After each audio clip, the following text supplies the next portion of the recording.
PT Nusa Tbk menetapkan pembagian dividen tunai sebesar Rp323 miliar dalam rapat umum pemegang saham tahunan tahun buku 2025.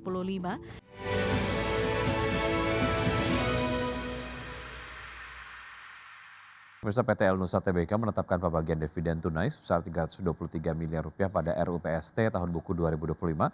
Nilai dividen yang dibagikan mencapai 45% dari laba bersih tahun buku 2025 atau setara dengan Rp44,29 per saham.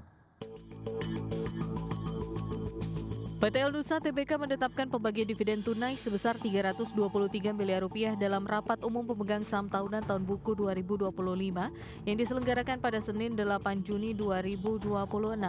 Keputusan ini menegaskan komitmen perseroan dalam menghadirkan nilai yang berkelanjutan bagi pemegang saham sekaligus menjaga momentum pertumbuhan bisnis jangka panjang.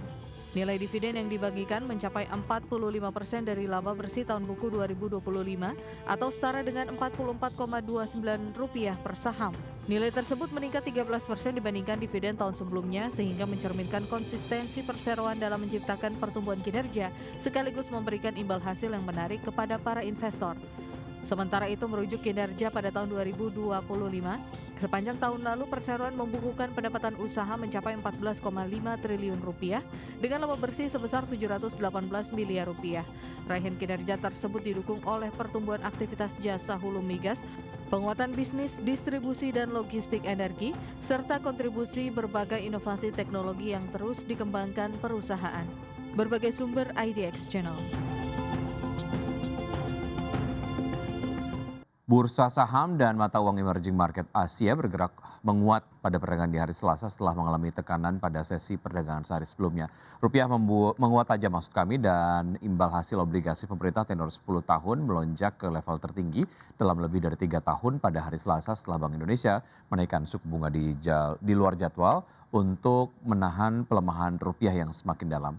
Hingga Selasa sore rupiah sempat menguat ke level 18.020 per dolar Amerika sesaat setelah pengumuman kenaikan suku bunga. Namun penguatan tersebut tidak bertahan lama dan rupiah akhirnya diperdagangkan di level 18.050 per dolar Amerika Serikat. Di pasar saham penguatan IHSG sempat teredam setelah keputusan terbaru Bank Indonesia, namun kemudian naik kembali hingga mencapai 5,5%. Imbal hasil obligasi pemerintah tenor 10 tahun melonjak ke 7,51%, level tertinggi sejak November 2022. Kenaikan ini mencerminkan kekhawatiran investor terhadap prospek fiskal Indonesia dan tekanan berkepanjangan terhadap rupiah. Sebelumnya Bank Indonesia menaikkan suku bunga acuan sebesar 25 basis poin hanya beberapa hari sebelum rapat kebijakan moneter yang telah dijadwalkan. Langkah tersebut diambil ketika rupiah terus berada di bawah tekanan dan mencatat serangkaian rekor terendah baru. Secara keseluruhan indeks MSCI saham emerging markets Asia naik 4% terutama didorong oleh penguatan kembali pasar saham Korea Selatan dan Taiwan yang sebelumnya mencatatkan penurunan tajam.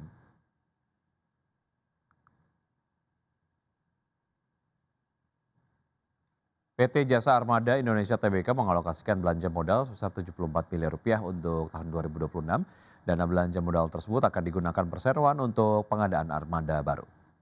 Direktur Armada dan Operasi PT Jasa Armada Indonesia Tbk Arif Hermawan menyatakan rencana penambahan armada tetap menjadi fokus ataupun menjadi salah satu fokus perseroan dalam mendukung kebutuhan bisnis, memperkuat kapasitas operasional serta meningkatkan kesiapan perusahaan dalam menangkap peluang kerjasama dan ekspansi ke pasar baru.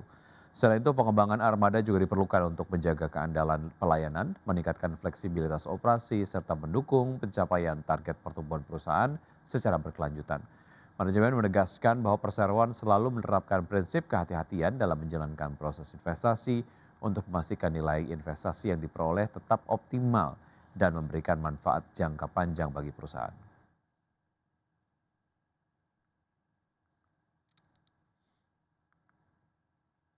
PT Sumber Alvaria Trijaya Tbk atau AMRT terus memperkuat posisinya di industri retail modern nasional. Di tengah ketatnya persaingan dan tekanan daya beli masyarakat, pangsa pasar grup Alfamart justru terus meningkat sepanjang tahun lalu.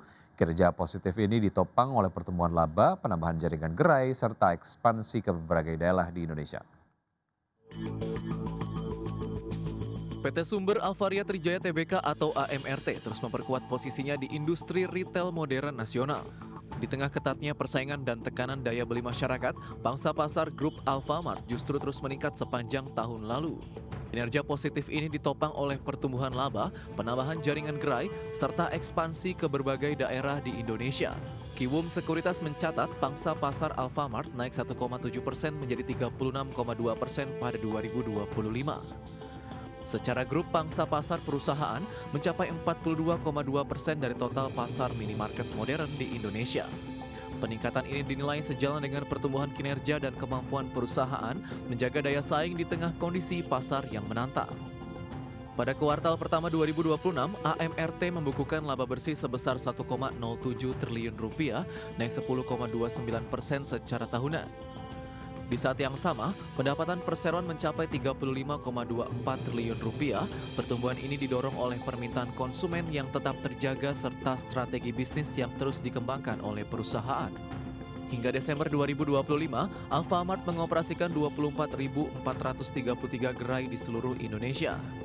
Ekspansi di luar Pulau Jawa menjadi salah satu penopang utama pertumbuhan dengan kontribusi mencapai 36,6% dari total gerai. Didukung 58 gudang dan jaringan distribusi yang luas, AMRT dinilai masih memiliki ruang untuk melanjutkan ekspansi serta mempertahankan dominasi di industri retail modern nasional. Berbagai sumber IDX Channel. Pemirsa, Menteri Sekretaris Negara Prasetyo Hadi menegaskan bahwa fundamental ekonomi Indonesia khususnya dari sektor perbankan masih berada dalam kondisi yang cukup kuat dan solid. Pertemuan khusus bersama Wakil Ketua DPR RI Sufmi Dasko Ahmad dan pimpinan Bank Himbara di Gedung DPR RI menyimpulkan bahwa kondisi fundamental ekonomi perbankan cukup kuat saat ini.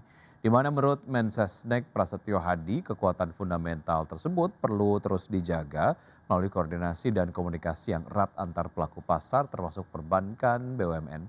Selain itu dengan upaya buyback saham-saham BUMN, menurutnya membuka peluang bagi investor untuk kembali mencermati saham-saham BUMN yang dinilai memiliki prospek positif. Betul, sesungguhnya fundamental ekonomi kita dari sisi perbankan juga sangat kuat. Oleh karena itulah kami terima kasih Pak Doni beserta dengan seluruh jajaran di Himbara, kemudian dari Kaspen, BPJS dan INA yang sebagai pelaku pasar untuk terus berkoordinasi, terus saling berdiskusi untuk sekali lagi kita bekerja keras untuk bisa mengatasi permasalahan ekonomi sebagaimana yang. Selanjutnya pemirsa, dari bursa global, bursa Wall Street berakhir variatif pada hari Selasa dengan indeks Nasdaq dan juga S&P 500 melemah setelah pemulihan saham teknologi kehilangan momentum. Sentimen pasar juga tertekan oleh meningkatnya ketidakpastian geopolitik setelah Presiden Donald Trump menyatakan Washington akan merespon tindakan Iran yang disebut telah menembak jatuh helikopter militer Amerika Serikat di Selat Hormuz. Kita lihat data selengkapnya pada perdagangan di hari Selasa. Di penutupan dini hari, Dow Jones Industrial Average ditutup menguat 0,17% di level 50.872, S&P 500 melemah 0,26% ke level 7.386 dan Nasdaq Composite turun 0,97% ke posisi 25.678.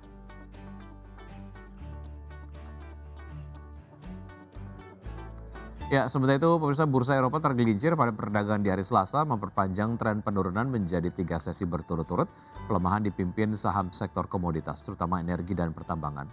Seiring investor yang masih mencermati keberlangsungan gencatan senjata antara Iran dan Israel yang dinilai rapuh. Stock 600 ditutup turun 0,5% ke level 618,64. DAX Jerman terkoreksi 0,74% ke level 24.433 dan FTSE 100 Inggris yang turun 1,41% ke level 10.227.